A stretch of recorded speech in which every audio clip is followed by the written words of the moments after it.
WBB constable এবং KP কনস্টেবলের পরপর দুটো নোটিশ জারি করেছে। তো এই নোটিশে কি কি বলা হয়েছে সম্পূর্ণ বিস্তারিত তথ্যে চলে যাব।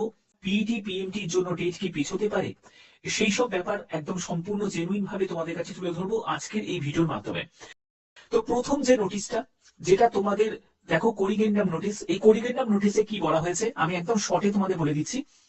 কাস্ট মডিফিকেশনের যে উইন্ডো তোমাদের ওপেন হয়েছিল 8ই ডিসেম্বর থেকে এক্সটেন্ড করে 21শে ডিসেম্বর করা হয়েছে, এবং এখানে বলছে did not reflect in the database during the preparation of result, অর্থাৎ যখন রেজাল্ট প্রিপারেশন হয়েছে তখন এই ডেটাবেসটাকে কিন্তু রিফ্লেক্ট করেনি, এবং যার ফলে কিছু একটা টেকনিক্যাল ইস্যুর জন্য 6জন ক্যান্ডিডেট যারা আদৌ কাট অফ ক্লিয়ার করতে পারেনি তাদেরকে ইনক্লুড করে দেওয়া হয়েছে, এবং 14জন যে ডিজার্ভড ক্যান্ডিডেট ছিল, ঠিক আছে, যারা ডিজার্ভ করে এই মানে শর্টলিস্টেড হওয়ার জন্য, তাদেরকে শর্টলিস্টেড করতে পারেনি পিএমটি পিইটির জন্য।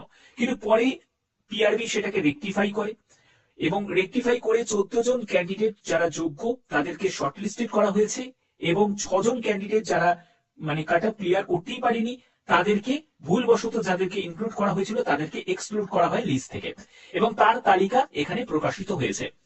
এই 6জন ক্যান্ডিডেট তাদেরকে তালিকা থেকে এক্সক্লুড করা হয়েছে, এবং ইনক্লুড করা হয়েছে এই 14জন ক্যান্ডিডেটকে, এই যে 14জন ক্যান্ডিডেটকে ইনক্লুড করা হয়েছে। এবার এখান থেকেই তোমাদের অনেকের প্রশ্ন যে কোনো পিএমটি পিইটি যে ডেটটা, সেই ডেটের কি কোনো পরিবর্তন হতে পারে, ঠিক আছে, নিয়ে তোমাদের প্রশ্ন। আমি তার আগে তোমাদের লিস্টের ব্যাপারে চলে যাচ্ছি, আমি লিস্টের ব্যাপারটা আগে তোমাদের ক্লিয়ার করে দিই। দেখো, আগে ছিল 60,170 জন লিস্টে জায়গা করেছিল, সেখানে 14জন ক্যান্ডিডেট আরো ইনক্লুড হলো, ঠিক আছে, 6জন ক্যান্ডিডেটকে এক্সক্লুড করে দেওয়া হলো, -6 হয়ে গেল, এরপরে 14জন ক্যান্ডিডেট আরো ঢুকলো, অর্থাৎ 60,178 জন ক্যান্ডিডেট এবার টোটাল যে ক্যান্ডিডেট তারা এখানে রয়েছে, ঠিক আছে, পিএমটি পিইটির জন্য। আমাদের পরের আরেকটা যে নোটিশটা আছে সেটা হলো কেপি কনস্টেবলের, সেই নোটিশটা আমি তোমাদের দেখাই। হচ্ছে যে তোমাদের অ্যান্সার কি জারি হয়েছে, যেটা তোমাদের 21শে ডিসেম্বর 2025 এই ডেটে যে এক্সাম হয়েছিল তার অ্যান্সার কি তোমাদের জারি হয়েছে।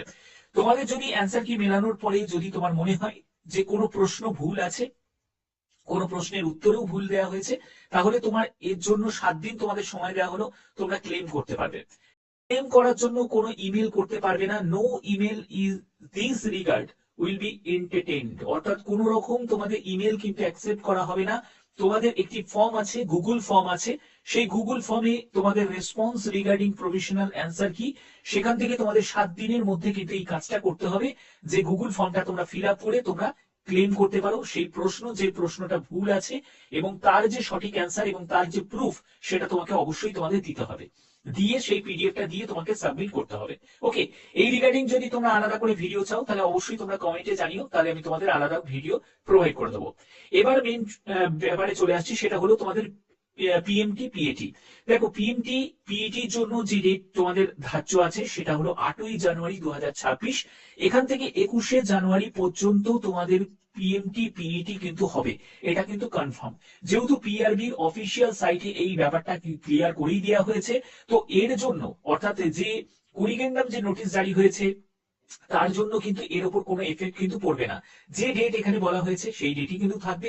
যদি কিছু পরিবর্তন হয়, সংশোধনী যদি কিছু করা হয় বা ডেট যদি এক্সটেন্ড হয়, যদিও এর পসিবিলিটি নেই, সেটা কিন্তু পিআরবির সাইট থেকে তোমরা পেয়ে যাবে।